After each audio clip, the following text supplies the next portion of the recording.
সূরা নূহ। রহমান রহিম আল্লাহ তাআলার নামে। আমি নূহকে তার জাতির কাছে পাঠিয়েছিলাম।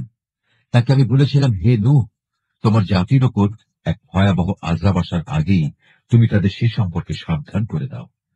আমার আদেশ পেয়ে সে তার জাতিকে বলল, হে আমার সম্প্রদায়ের লোকেরা, আমি তোমাদের জন্য একজন সুস্পষ্ট সতর্ককারী ব্যক্তি মাত্র।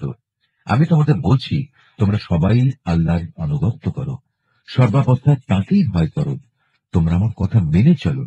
এতে করে আল্লাহ তাআলা তোমাদের আগের গুনাহ খাতা মাফ করে দেবেন এবং এ দুনিয়ায় তিনি তোমাদের এক সুনির্দিষ্ট সময় পর্যন্ত সুযোগ দিবেন। হ্যাঁ, আল্লাহ সেই নির্দিষ্ট সময়ে যখন এসে যাবে, তখন তা কেউই পিছিয়ে দিতে পারবে না। কত ভালো হতো যদি তোমরা বুঝতে পারতে।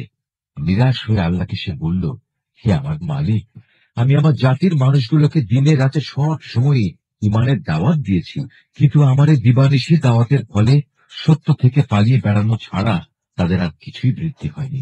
যতবার আমি তাদের তোমার পথে দেখেছি যেন তুমি তাদের অতীত কৃতকর্ম ক্ষমা করে দাও।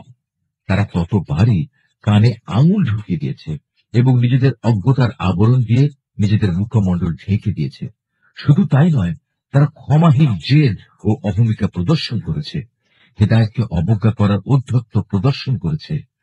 তারপরেও আমি তাদের কাছে প্রকাশ্যভাবে দ্বীনের দাওয়াত পেশ করেছি। তাদের জন্য আমি দ্বীনের প্রকাশ্য ঘোষণা দিয়েছি। আমি চুপে চুপেও তাদের কাছে দ্বীনের কথা পেশ করেছি। বারবার আমি তাদের বলেছি, অহমিকা বাদ দিয়ে তোমরা তোমাদের মালিকের দুয়ারে নিজেদের অপরাধের জন্য ক্ষমা প্রার্থনা করো। নিঃসন্দেহে তিনি আল্লাহ তাআলা অত্যন্ত ক্ষমাশীল। তদুপরি আল্লাহ তাআলা তোমাদের উপর আকাশ থেকে অঝোর বৃষ্টিধারা বর্ষণ করবেন এবং পর্যাপ্ত পরিমাণ ধন সম্পদ ও সন্তান সন্ততি দিয়ে তিনি তোমাদের সাহায্য করবেন। তোমাদের জন্য বাগ বাগিচা ও উদ্যান স্থাপন করবেন।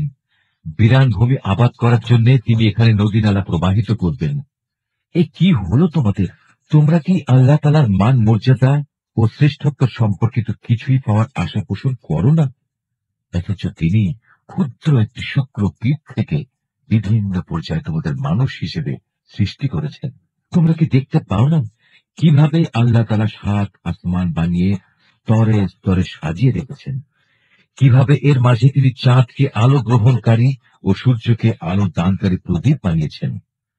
আল্লাহ তাআলা তোমাদের মাটি থেকে এক বিশেষ পদ্ধতিতে উদ্গত করেছেন, ঠিক একটি তৃণখণ্ডের মতো করে।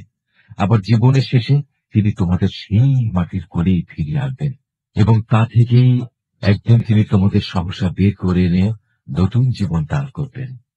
আল্লাহ তাআলা তোমাদের জন্য এই জমিনকে বিছানার মতো সমতল করে বানিয়েছেন, যাতে করে তোমরা এর বুকে উন্মুক্ত ও প্রশস্ত পথ ধরে চলাফেরা করতে পারো। নূহ বলল, হে আমার মালিক, আমার জাতির লোকেরা আমার কথা অমান্য করেছে।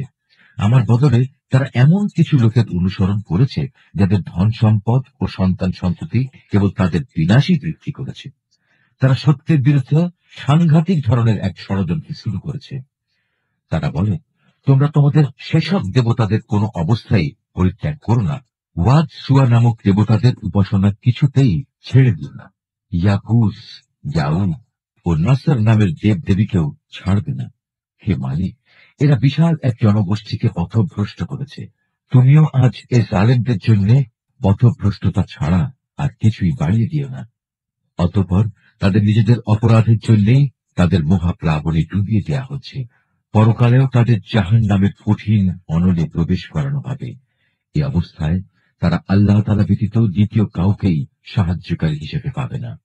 নূহ আরো বলল, হে আমার মালিক, এ জমিনের অধিবাসী জালেমদের একজন গৃহবাসীকেও তুমি আজ শাস্তির থেকে রেহাই দিও না। আজ যদি তুমি এদের শাস্তি থেকে অব্যাহতি দাও, তাহলে এরা পুনরায় তোমার বান্দাদের পথভ্রষ্ট করে দেবে। শুধু তাই নয়, এরা ভবিষ্যতেও দুরাচার, পাপী এবং কাফের ছাড়া কাউকেই জন্ম দেবে না। হে আমার প্রতিপালক, তুমি আমাকে, আমার পিতামাতাকে তোমার উপর ঈমান এনে যারা আমার সাথে ঈমানের এই ঘরে আশ্রয় নিয়েছে, এমন সব ব্যক্তিদের এবং সব ঈমানদার পুরুষ ও মহিলাদের ক্ষমা করে দাও। জালেমদের জন্য চূড়ান্ত ধ্বংস ছাড়া কিছুই তুমি বৃদ্ধি করো না।